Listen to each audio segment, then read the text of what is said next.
आज का पैगाम मुकद्दस कलाम में से आज का मैसेज ईस्टर या ईद क़यामतुल मसीह जिंदगी की ईद है। हालेलुया। कौन सी ईद है? जिंदगी की। जिंदगी बाइबल का मरकजी पैगाम है, मौत बाइबल का मरकजी पैगाम नहीं है। हालेलुया। वो जी उठा है तो फिर जिंदगी की बात करो। हालेलुया। वो जी उठा है तो फिर जिंदगी की।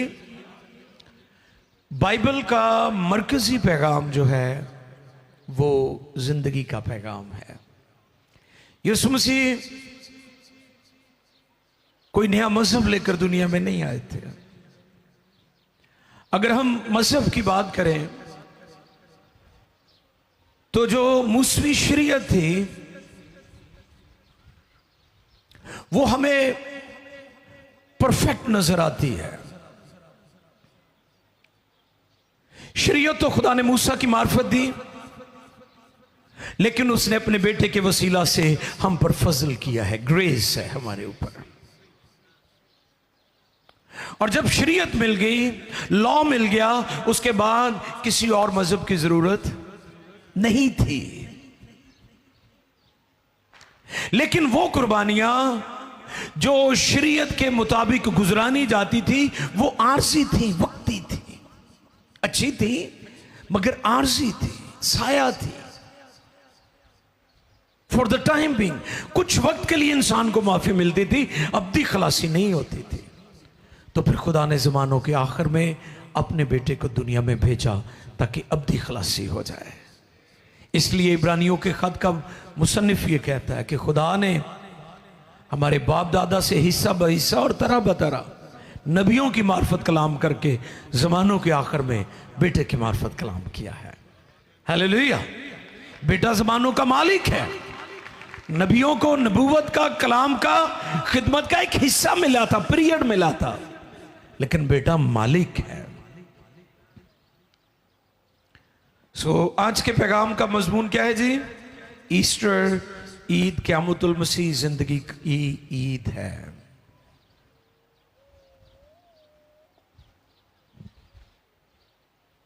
हमने अर्ली मॉर्निंग भी और अभी भी भाई ने जी उठने के गीत गाए हैं। बाइबल के मुफस्सरीन कहते हैं,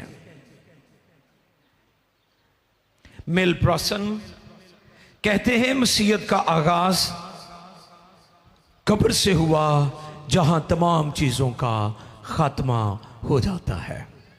हालेलुया। मसीहत का आगाज कहां से होता है बताइए मुझे? जहां कब्र से, जहां सब चीजों का खात्मा हो जाता है। फिर जॉन वेस्ली कहते हैं, मौत मर गई, वो नहीं मरा। फिर किसी ने कहा, हर शख्स मरता है मगर हर शख्स मरने का तजुर्बा नहीं रखता। मरने का तजुर्बा एक ही रखता है, उसका नाम यीशु है।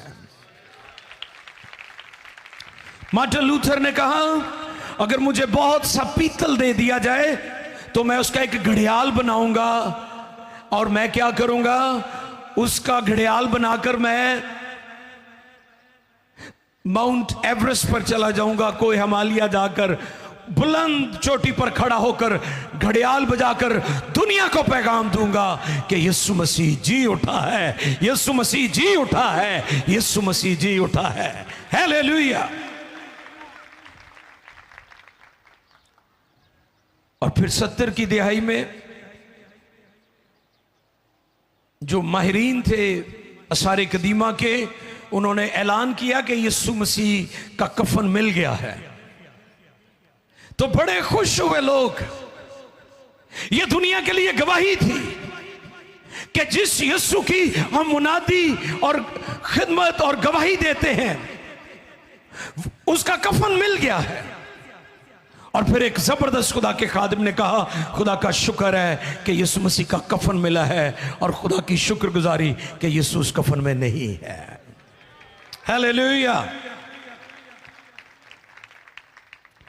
यीशु मसीह की मौत से आलम अरवाह के दरवाजे खोल दिए गए और उसके जी उठने से आलम अरवाह खाली हो गया। हालेलुया।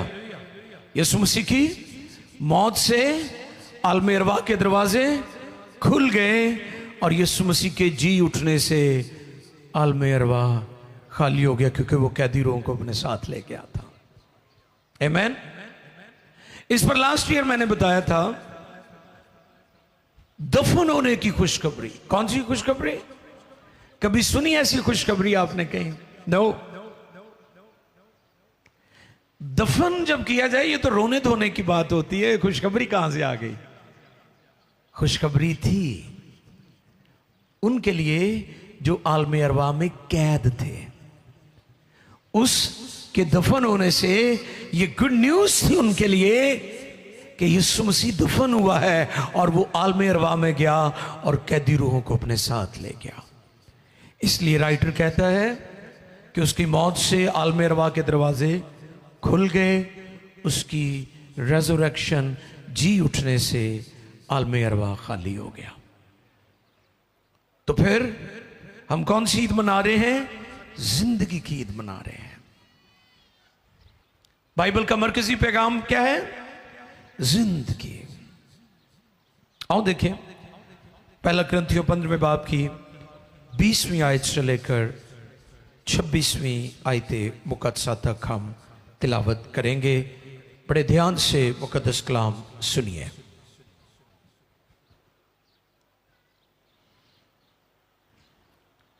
पहला कुरिन्थियों 15वां बाब 20 आयत से लेकर 26वीं आयते मुकद्दसा तक हम तिलावत करेंगे। जी।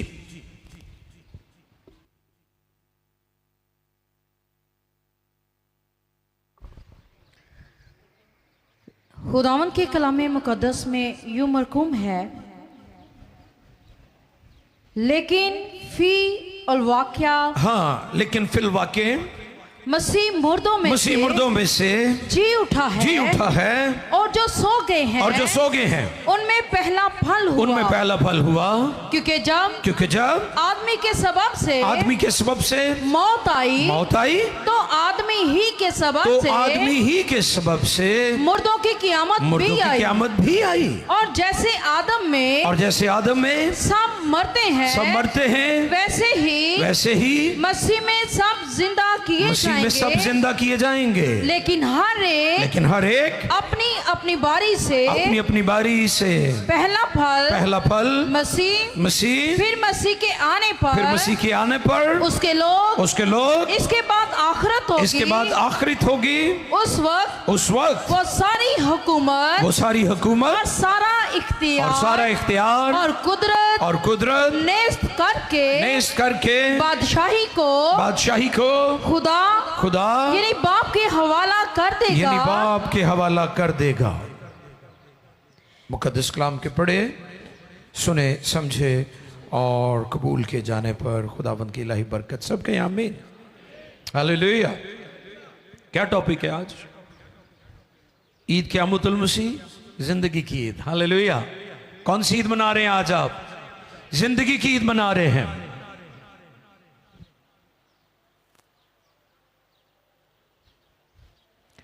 दुनिया में ये इस्तेहकाक सिर्फ मसीहों को है कि वो जी उठने की ईद मनाते हैं, मरने की नहीं। ये हमारा एजाज है बतौर मसीह। जो यीशु मसीह पर ईमान रखते हैं वो कौन सी ईद मनाते हैं? जी उठने यानी जिंदगी की ईद मनाते हैं। दुनिया में बहुत सारे इवेंट्स हैं, दुनिया में बहुत सारे त्यौहार हैं, उनके लिए खुदा का शुक्र है। लेकिन दुनिया में ईद क़यामतुल मसीह जैसा कोई इवेंट नहीं है, क्योंकि ऐसा पहले हुआ ही नहीं है। दुनिया में ईद क़यामतुल मसीह सिर्फ हम मसीही जो यीशु मसीह पर ईमान लाए उसकी पैरवी करते हैं, हम सेलिब्रेट करते हैं। किसी और कौम के पास ये एजाज, इस्तेहकाक, प्रिविलेज नहीं है।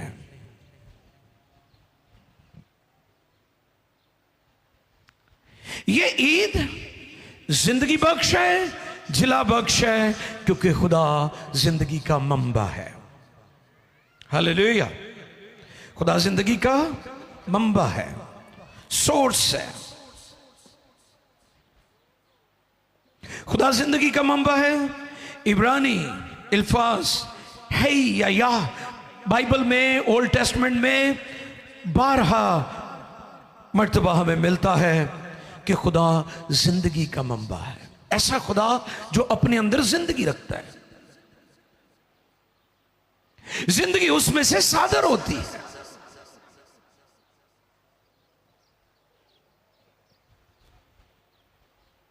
और जब खुदा जिंदगी का मंबा है तो फिर याद रखें, खुदा ने जब आदम को बनाया तो लिखा है खुदा ने उसके नथनों में जिंदगी का दम फूंका और वो जीती जान हुआ। वो क्या हुआ जी? वो जीती जान हुआ। बाइबल हमें यह सिखाती है कि खुदा ने मौत को पैदा नहीं किया। मौत खुदा की तख्लीक नहीं है। खुदा की जो तख्लीक है, खुदा अपने अंदर जिंदगी रखता है। इसलिए जब उसने आदम को बनाया तो उसके अंदर जिंदगी मुंतकिल की, मौत नहीं। मौत कहां से आ गई? ये दुश्मन की बगावत का नतीजा थी। यानी इब्लीस, आदम की किस्मत या आकबत में मौत नहीं थी, उसकी मंजिल मौत नहीं थी। आदम के बारे में लिखा है वो 930 वर्ष का होकर दुनिया से गया। कितने सालों का?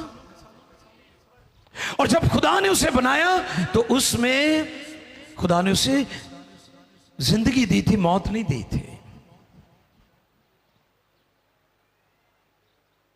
बाइबल में 2 ऐसी शख्सियत और हस्तियां हैं ओल्ड टेस्टमेंट में जिनको खुदा ने बगैर मौत के ऊपर उठा लिया था। क्या नाम है उनके? हनूक और। तो ये इस बात का सबूत है कि खुदा ने इंसान को मौत के लिए तख्लीक नहीं किया था। ये उसकी आकबत नहीं है, ये उसकी मंजिल नहीं है कि इंसान मर जाए, फना हो जाए, तबाह हो जाए। आज का दिन हमें यह पैगाम देता है कि हम जिंदगी के लिए बनाए गए हैं और खुदा जिंदगी का मंबा है और इंसान को खुदा ने जिंदा रहने के लिए जिंदगी दी और मौत उसका अंजाम नहीं थी। सो लिहाजा बाइबल ने हनूक और एलिया के वसीला से यह साबित किया है कि खुदा जिंदगी का मंबा है, मौत उसकी तख्लीक नहीं है।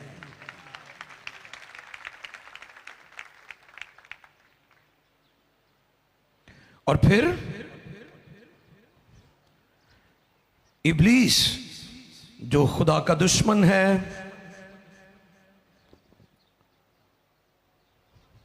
उसकी नाफरमानी के सबब से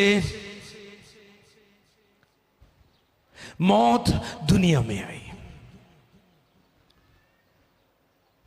और कलाम फरमाता है, जैसे कि अभी हमने पढ़ा है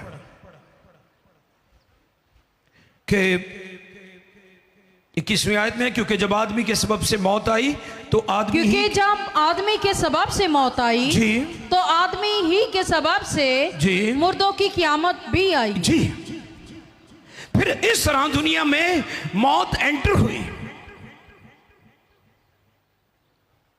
और फिर इस दुश्मन ने जो इब्लीस है, इसने क्या किया?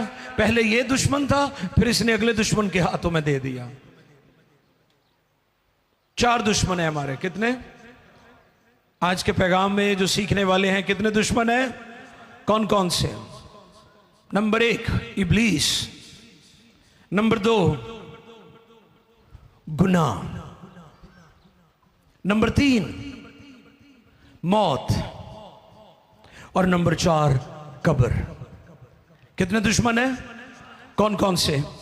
इब्लीस, गुनाह, मौत और कब्र। इब्लीस ने क्या किया?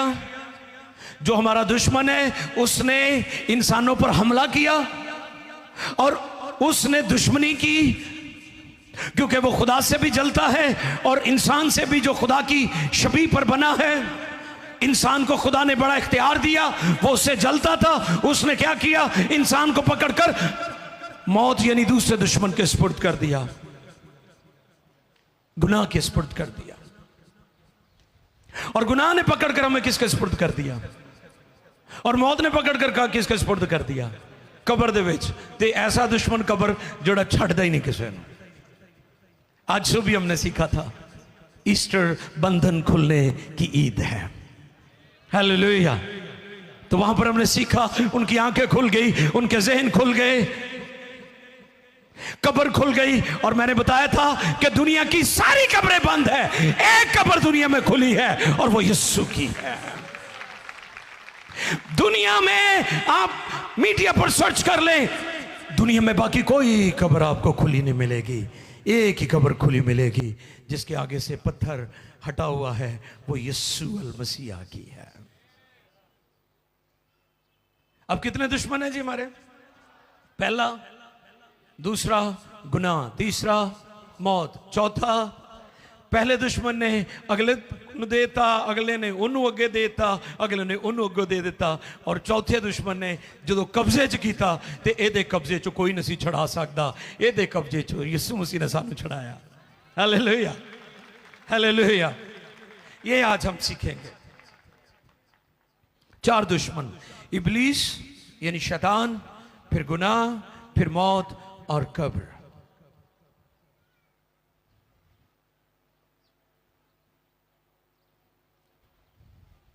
पहला दुश्मन इब्लीस,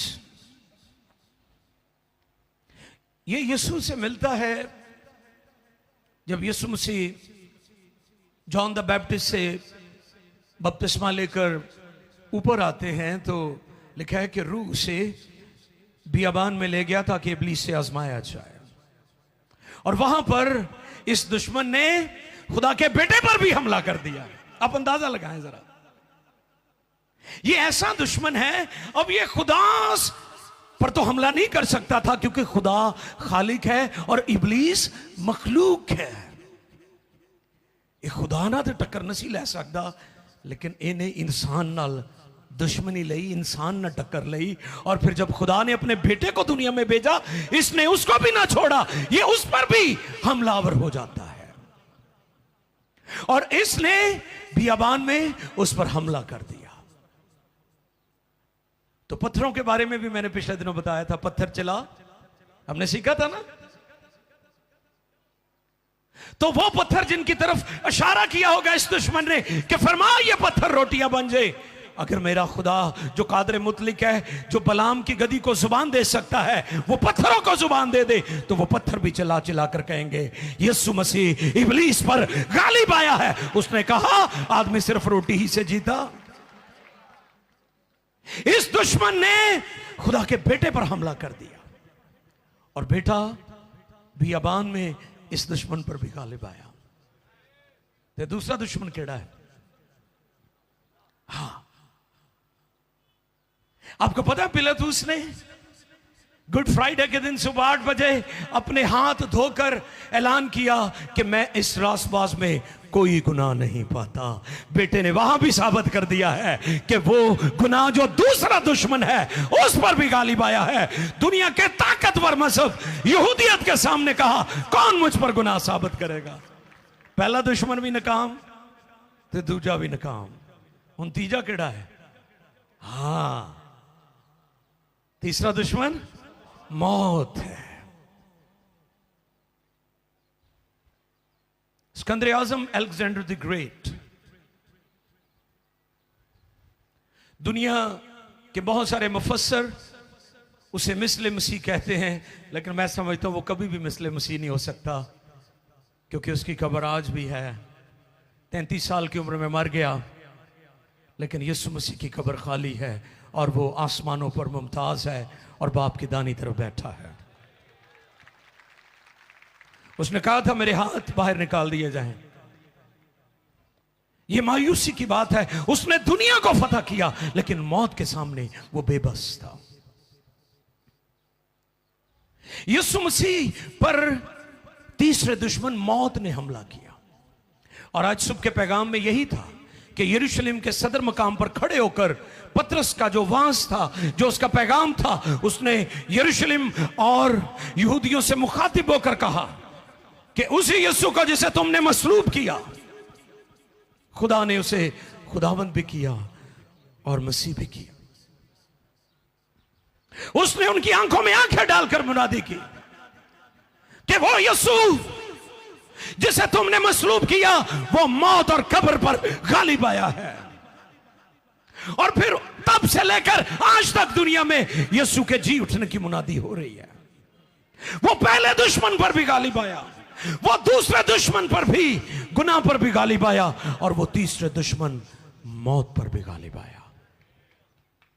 और इसलिए एक मैंने आपके दरमियान स्टेटमेंट कोट की है कि मरते तो सभी हैं लेकिन मौत का तजुर्बा एक ही को है और वो यीशु है।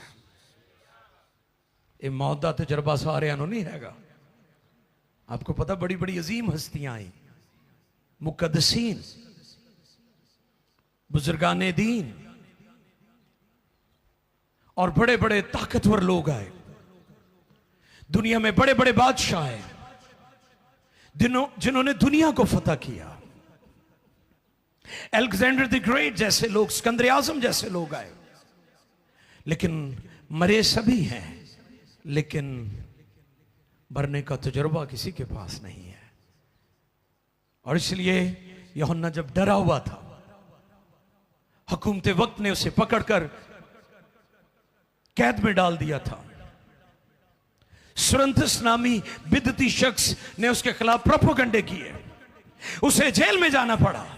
वो 90 साल से ज्यादा उम्र का था और जब वो कैदोबंद की सोबतें बर्दाश्त कर रहा था, कैदे तन्हाई में जिंदगी बसर कर रहा था, वहां उसे यीशु का जलाली दीदार नसीब हुआ। और उसने यीशु को जब देखा तो उसके कदमों में मुर्दा सा गिर गया और यीशु ने अपना दाना हाथ रखा और उससे कहा, यूहन्ना खौफ न कर, देख मैं मर गया था, अब जिंदा हूं और अब्दुल्लाबाद जिंदा रहूंगा, क्योंकि मौत और आल मिरवा की कुंजियां मेरे पास हैं। सो लिहाजा तीसरा दुश्मन यानी मौत भी इसे यीशु ने नाकाम कर दिया। हालेलुया।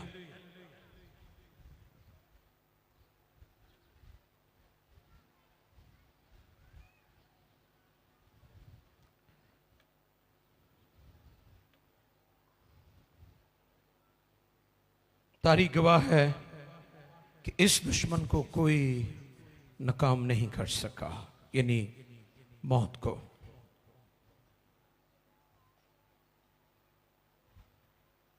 स्लीपर आपको पता है जो यीशु मसीह के साथ डाकू थे और फिर नीचे रोमन्स और फिर यहूदी और सब यीशु का मजाक उड़ा रहे थे। और इवन शागिर्द भी खौफ में मुब्तला होकर अपने घरों में जाकर उन्होंने दरवाजे बंद कर लिए। एक बड़ी मायूसी और उदासी छा गई थी। लेकिन ये एंड नहीं है। नो, ये एंड नहीं है। तीसरा दुश्मन, जब यीशु ने सलीब पर जान दे दी, मर गया, तो यहूदियों को भी लगा कि अब खात्मा हो गया है, खत्म होगी स्टोरी। हुण असी जोड़ा चूरन वेचते सां वो हुण विकदा रहेगा। हर दौर च मजहबी चूरन विकदा है, तुहानूं पता।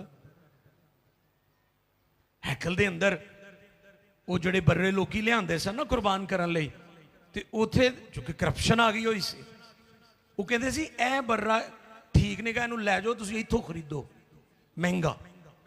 मैं पिछले दिनों च भी दसिया सी महंगे के बारे च, है ना। वो मैं मुंडे नूं गोश्त लैण भेजिया, उन्होंने डबल पत्नी विच एक्स्ट्रा पैसे देने पे। ते असी आयत की पढ़ी सी कि लालच किसके बराबर है? हाँ जी बोलो, हाँ हाँ बोलो बोलो बोलो, ताकि चलो इसे तरह को लोग मुड़ जान। लालच किहदे बराबर है? कहणगे असी बुत नूं नहीं मनदे ते लालच है वे। ते कलाम कहता है लालच ते ये नहीं बुत परस्ती, तो फिर तुम करांदे हो जो लालची होते। कोई भी हो सकता है, मैं किसी एक कौम की बात नहीं कर रहा हूं, मैं सबकी बात कर रहा हूं। अगर किसी शख्स में लालच है तो वो जाहरी बुत परस्ती नहीं कर रहा, लेकिन वो है बुत परस्त। तो वहां पर यहूदियों ने भी कहा वाह जी वाह साडा चूरन विकेगा। चूरन में इसलिए कह रहे हैं कि अज भी बड़ा विकण दिया है। बहुते वो ने जिन्होंने बाइबल नू अपने लिए इस्तेमाल किया है, आप बाइबल इस्तेमाल नहीं होना चाहते। दुनिया में आज उन लोगों की तादाद ज्यादा है जिन्होंने यीशु को, इंजील को अपने लिए खर्च किया है, खुद इंजील के लिए खर्च नहीं हुए। लेकिन उन लोगों को सल्यूट है जो इंजील के लिए खर्च हो रहे हैं, जिन्होंने अपनी जिंदगी इंजील के लिए वक्फ की है, जिन्होंने हालात और मौसमों की परवाह नहीं की, जिन्होंने दुनिया की परवाह नहीं की और दयानदारी से इंजील का काम कर रहे हैं। हम उनको सल्यूट पेश करते हैं। तीसरा दुश्मन यहूदी भी, इबलीस भी, बदरूहें भी जश्न मना रही होगी कि यीशु नूं असीं मार दिता है, लेकिन उन्होंने ये नहीं पता कि यह जोड़ा खुदा दा बेटा दुनिया ते आया है, इन्हां चारां दुश्मनां नूं नाकाम करने लिए आया है। हालेलुया, नाकाम करने लिए आया है।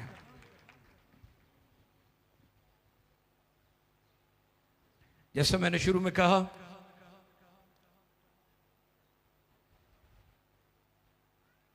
मसीहत का आगाज कब्र से हुआ जहां तमाम चीजों का खात्मा हो जाता है। चौथा दुश्मन कौन सा है? हां, कब्र हमेशा मौत, बेबसी और खात्मे का पैगाम देती है, मगर आज की कब्र यानी यीशु की खाली कब्र जिंदगी का पैगाम देती है। इसलिए आज मेरे मौजू, जो पैगाम का मौजू है, थीम है, वो जिंदगी की ईद है। हालेलुया। आज का पैगाम क्या है? जिंदगी की ईद। अगर आपके पास नोटबुक है, नोट करना चाहें, दो यूनानी अल्फाज हैं, 2 ग्रीक वर्ड्स जो मौत के लिए हैं, थानातोस और एनालोसिस। थानातोस और एनालोसिस। थानातोस ऐसी जिंदगी जो मसीह के बगैर जिंदगी है, या ऐसी हालत यानी जब आप दुनिया से जाएं तो आपके पास कोई उम्मीद नहीं है। जैसे दुनिया के बेशुमार लोग, वो अपने मुस्तकबिल के बारे में बिल्कुल ब्लाइंड है, उन्हें नहीं पता क्या होगा, लेकिन एक सच्चा मसीही जानता है कि यह जमीन तो उसका सफर है, आसमान उसकी मंजिल है।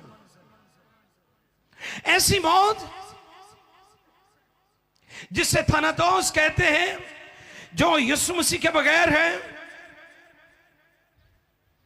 और इससे मुराद यह है कि मरने के बाद आपका कोई जलाली और ताबनाक मुस्तकबिल नहीं है। लेकिन यीशु मसीह ने इन चारों दुश्मनों को शिकस्त देकर, नाकाम करके, डिफीट करके एनालिसिस में इसको बदल दिया है। जमीनी जिंदगी को आरजी बना दिया है, और इसके बाद जब हमें तभी मौत आती है, हम इस दुनिया से जाते हैं, तो फिर एनालिसिस शुरू हो जाती है, जिससे मुराद हमेशगी में हम चले जाएंगे। उसके बाद भी हमारे पास उम्मीद है।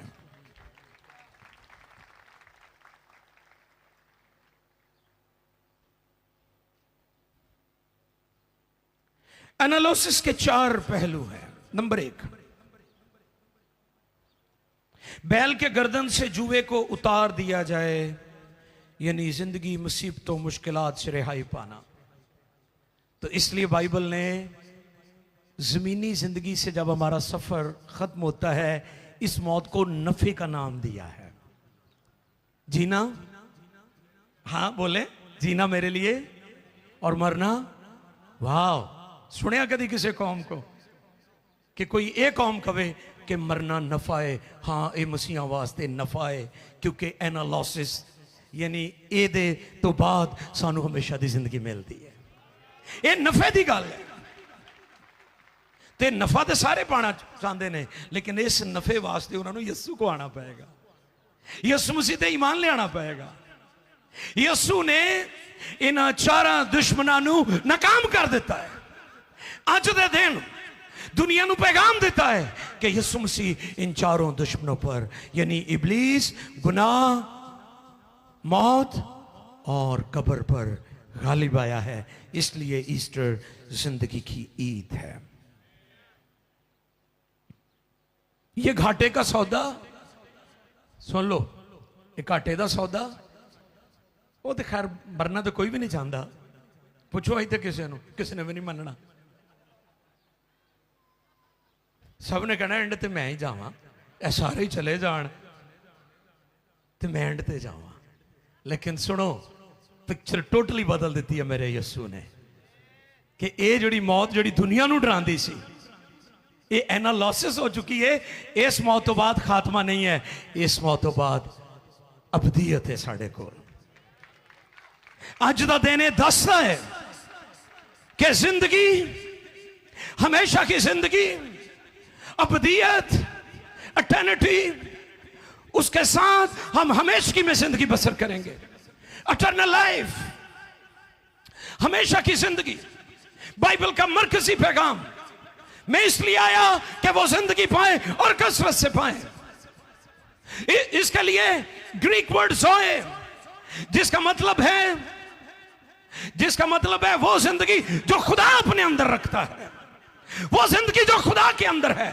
उसी से आज की मॉडर्न साइंसेस जो है, उन्होंने जियोलॉजी जो है वो टर्मिनोलॉजी उन्होंने इस्तेमाल की है। ज़ोए, अजीजों, एनालिसिस, ऐसी मौत जिसके बाद हमें नफा है। और तीसरा इसका पहलू है, किसी खेमे को एक जगह से उठाकर दूसरी जगह पर ले जाएं। जैसे इस टेंट को उठा के किसी और जगह, तो जब आपकी ज़मीनी ज़िंदगी ख़त्म होती है तो वो एक खेमे जैसी है। आप यहाँ से उठे हैं और आप हेवन में चले गए हैं। यीशु के जी उठने के बाद इसका ये सीन बन गया है। और फिर चौथी बात, चौथा पहलू एनालिसिस का, वो ये है कि जैसे बैरी जहाज होता है ना, जब वो किनारे पर आ जाता है तो उसको, आपको पता, बड़े बड़े लंगर होते हैं, उनके साथ उनको टाई कर देते हैं, जोड़ देते हैं, ताकि मैं इधर भी मैं क्या आ जाऊं, मेरिया बाजियां सुस्ती ना हो जाना, मेरिया भैना। अब बेचो थोड़ी डेकोरेशन होती वजह तो जो बड़े बड़े बहरी जहाज होते हैं उनको क्या किया जाता है, उनको बांधा जाता है। लेकिन जब उनको खोला जाता है तो वो बहरी जहाज फिर गहरे समुद्र में चले जाते हैं और उसकी गहराइयों में पहुंच जाते हैं। इसी तरह एक ईमानदार जब इस दुनिया से जाता है, जो यीशु मसीह पर ईमान रखता है, वो भी खुदा की गहरी रफाकत में जाकर दाखिल हो जाता है, अबदियत में उसके साथ वक्त गुजारता है। ये एनालिसिस है। यीशु की मौत ने मौत को मौत दे दी और इसकी सारी पिक्चर और सिनेरियो चेंज कर दिया।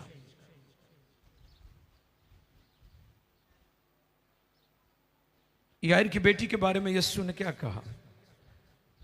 ये लड़की मरी नहीं बल्कि, हालेलुया, इसको नींद से तशबीह दी है, सिंबॉलिक। ये सो रही है। लाजर के बारे में भी उसने कहा वो सो रहा है, क्योंकि यीशु जिंदगी का मालिक है।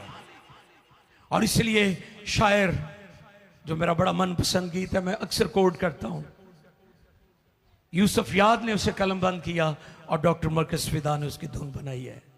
यीशु जे तू इथे हुंदा, मरियम और मर्था का ये रोना है, आहो नाला है, कदी हाड़े ना मैं पांदी। उसमें एक हिस्सा है जहां पर शायर लिखता है, लाजर उठ बाहर आ जा, तेनू जिंदगी बुलांदी। हालेलुया।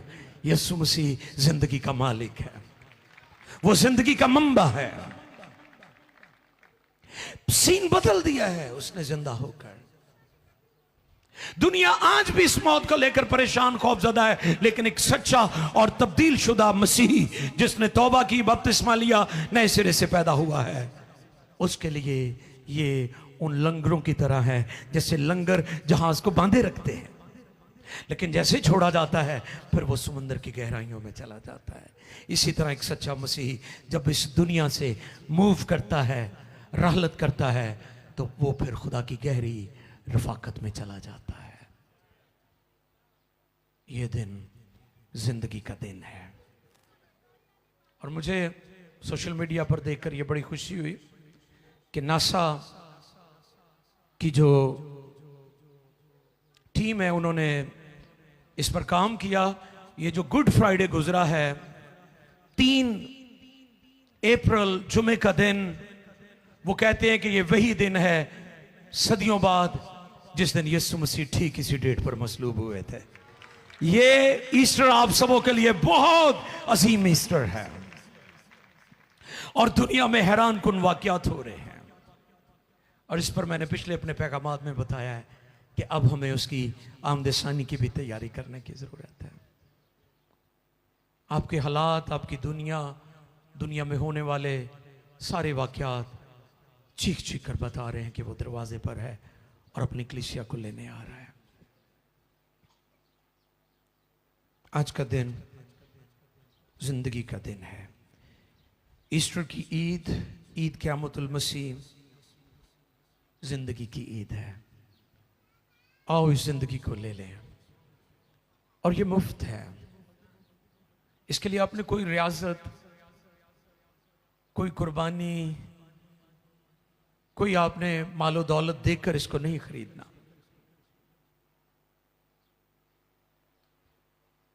आपने फक्त यीशु मसीह पर ईमान लाना है और उसकी कफारा बख्श मौत और उसकी रेज़रेक्शन को कबूल करना है, तो ये जिंदगी आपको मुफ्त में मिल जाएगी।